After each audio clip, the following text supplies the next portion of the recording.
بسم الله الرحمن الرحيم. نبدأ الكلام بالسلام على خير الأنام. اللهم صل وسلم وبارك على سيدنا محمد وآله وأصحابه أجمعين. ازيكم حبايبي، عاملين ايه؟ هنعمل مع بعض النهاردة بسكويت اقتصادي بمكونات موجودة في كل بيت. أتحداكي بعد ما تخلصي الفيديو ده هتقومي تعمليه على طول، بمكونات بسيطة جدا موجودة في كل بيت. ينفع الافطار خفيف. احنا كلنا بنشتكي أولادنا قبل ما ينزلوا المدرسة ما بيرضوش يفطروا. بسكوتين زي دول هيحبوه قوي وهيعجبهم قوي مع كوباية لبن كده، يبقى أولادنا فطروا كده الصبح فطار خفيف قبل ما يروحوا المدرسة.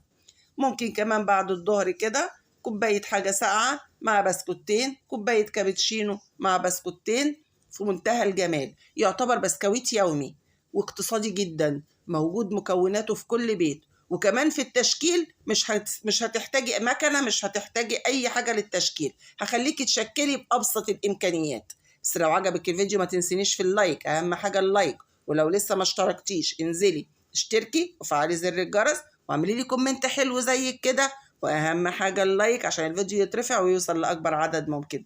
وتعالي علشان اقول لك اتعمل ازاي بسرعه. يلا بينا عشان اقول لك اتعمل ازاي. يلا بينا.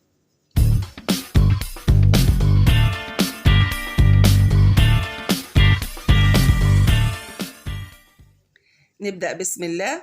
معلش كانت الكاميرا مقفوله في الحته دي. ده كوبايه سمنه مع كوبايه سكر بودر، نفس المعيار بتاع الكوبايه دي هو نفس المعيار بتاع الكوبايه دي، بس انا مخليه كوبايه للمواد الجافه وكوبايه للمواد السائله. يبقى كوبايه سمنه معاها كوبايه سكر بودر، ممكن زبده بس ما ينفعش زيت. انا بعرفك اهو، زبده او سمنه، زيت لا. طبعا انا بستعمل السمنه البلدي علشان البسكوتات والحاجات دي في السمنه البلدي بيبقى طعمها تحفه، بس برضو السمنه اللي انت حباها استعمليها لغايه لما يوصل معايا بالقوام ده. ممكن تضربيه بمضرب يدوي، ممكن تضربيه بايديكي، بس انا سهلت ان انا اعمله بالمضرب الكهرباء. وبيضتين 2 زي ما انت شايفه كده، بيضتين 2 قلت لك بابسط المكونات، بيضتين 2. وما دام في فانيليا، ما دام في بيض، سوري معلش، ما دام في بيض يبقى لازم يبقى في فانيليا. انا حاطه فانيليا خام فحطيت نص معلقه صغيره فانيليا. انت حطي، لو هتحطي من العاديه اللي هي البواكي دي حطي باكوين. وهضرب تاني بالمضرب، كل ما احط مكون اضربه بالمضرب اتوهه. شايفه معايا القوام عامل زي الكريم شانتيه، لازم اوصل للقوام ده. ودي الكوبايه اللي انا كنت بعاير بيها السمنه، زي ما قلت لك انا مخليه كوبايه للمواد الجافه وكوبايه للمواد السائله. فدي الكوبايه اللي كنت بعاير بيها السمنه، هحط بيها نص كوبايه لبن. نص بس يا ماما نانا، نص بس يا حبيبتي. انا هحط لك كمان المقادير في صندوق الوصف.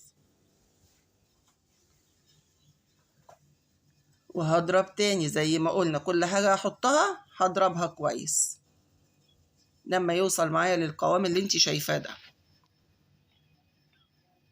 وقلت لك ممكن مضرب يدوي وممكن تضربي بايديكي كمان، بس هياخد معاكي فتره اطول شويه. كده انا نزلت كل اللي كان في الجوانب في الطبق، وهبدا احط الدقيق. عايزه دقيق متعدد الاغراض. انا بستعمل دقيق الكوثر، الدقيق اللي انت حباه ومتعوده عليه استعمليه. والكوبايه اللي بعاير بيها المواد الجافه زي ما قلت لك هعاير بيها. وكل كوبايه هحطها هنخله، اهم حاجه انخل الدقيق عشان يدخل لي هواء، وعشان ما يبقاش في اي تكتلات، وعشان كمان لو في اي شوائب ولا حاجه تطلع. دي كده تالت كوبايه.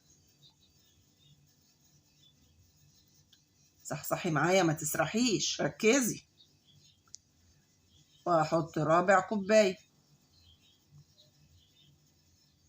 كده 4 كوبايات.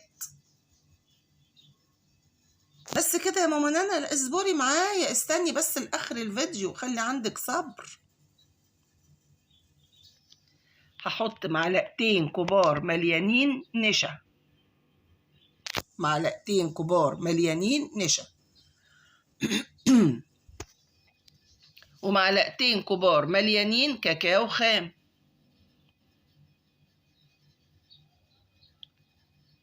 وهنخلهم برضو عشان ما يبقاش فيه اي تكتلات.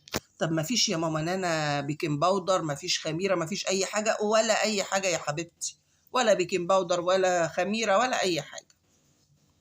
وهندخل كده كله حلو عشان ما يبقاش فيه أي تكتلات معايا بالطريقة دي كده. وهجيب بقى معلقة أقلب بيها المكونات بتاعتي دي كلها. أنا مش هعجن، أنا بس بتوه المكونات دي كلها في قلب بعض، بخليها تتداخل في قلب بعض، مش بعجن. أنا دلوقتي بقى هستعمل إيديا، أسيب بقى المعلقة واستعمل إيدي. وزي ما قلت لكم قبل كده يا جماعة، معلش اعذروني، أنا ما بعرفش ألبس كلافز وأنا بتعامل في المطبخ، فمعلش أنا بتعامل معاكم بطبيعتي، ومفيش واحدة فينا بتعمل أكل لعيالها بتلبس كلافز في بيتها، فأنا بتعامل معاكم بطبيعتي. زي ما قلت لك أنا مش بعجن، أنا بدخل بس المكونات في بعض. هتبقى بالطريقة دي كده معايا، تلزيق خفيف قوي، يعني بصي بتطلع من إيدي زي ما انت شايفة كده. مش كل دي زي التاني، ممكن تلاقي بنفس المعيار دون لزقت معاكي خفيف. لو حصل معاكي ولزقت معاكي خفيف، يعني نص معلقة دقيق بس مش أكتر. بصي معايا ازاي مش بتلزق، وفي نفس الوقت لما بتيجي تعمليها مش بتشقق معاكي. أنا بقى هعرفك ازاي تشكليها من غير مكنة، من غير حاجة. هعملها زي الليمونة الوسط كده، ولا كبيرة ولا صغيرة، وده مضرب البيض اليدوي العادي. هعمله كده خلف خلاف هيديني الشكل ده. هعمل معاكي برضو شكل تاني، هديكي افكار وانتي الشكل اللي يعجبك اعمليه. برضو هعملها كده زي الليمونة الوسط. وشفتي شيلة البطاطس اللي بنحمر بيها البطاطس بالحتة اللي في النص دي كده، وهدوس عليها هيديني برضو الشكل ده. هديكي برضو فكرة لشكل تالت، لازم توسعي ما بينهم كده علشان في السوا هتفرش سنة. الشكل التالت بالشوكة، بصي الشكل كده وتعملي كده وكده وكده، ادي اداني كده شكل تالت. الشكل اللي يعجبك بقى اعمليه. انا هكملهم كلهم وهرجع لك تاني. بصي عمل معايا الكمية، عملت معايا الصاج ده، ولسه كمان معايا عجينة هكمل تشكيلها اهي. بس ده اول ما تعملي صاج لازم تدخليه الفرن على طول، والفرن ساخن مسبقا على درجة حرارة 180. كده طلع معايا اهي من الفرن بالشكل ده كده اهو. بصي ما فرش للدرجة يعني، بصي بالطريقة، بس سخن مش عارفة امسكه كده. هسيبه يبرد، والخطوة اللي جاية دي بقى اختياري، حابة تعمليها اعمليها، مش حابة ممكن تسيبيه زي ما هو كده مع الشاي عادي. ده وايت شوكليت وده دارك شوكليت. بتسخنيه في الميكروويف او بحمام مية، يعني تحطي مية على النار وتحطي الشوكليت في الطاجن او في طبق، وتحطيها في المية على النار لغاية لما تسيح بمعلقة سمنة أو معلقة زبدة. هتسيح معاكي بالطريقة دي كده. الخطوة دي اختياري، حابة تعمليها اعمليها، مش حابة سيبيه زي ما هو كده جميل قوي ما فيهوش أي حاجة. احنا بس بنزود للتزيين، بنزود للطعم بس.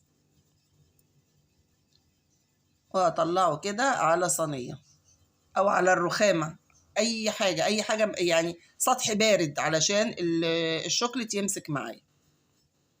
وهنعمل واحدة تانية بالشوكليت الأبيض.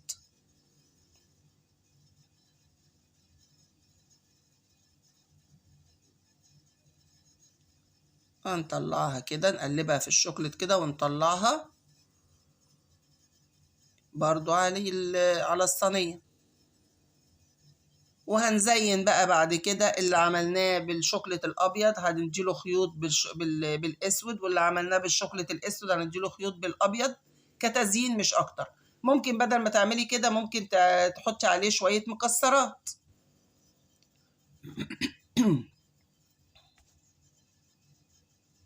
بالطريقة دي كده. والأبيض هنعمله نزينه بالشوكليت الدارك بالطريقة دي زي ما انت شايفة كده. وهحطه في التلاجة حوالي 10 دقايق أو ربع ساعة. أنا هكمل كله وهحطه في التلاجة وهوريهولك بعد ما طلع من التلاجة شكله ايه. ادي كده بعد ما طلع من التلاجة. ايه رأيك في الجمال ده بقى؟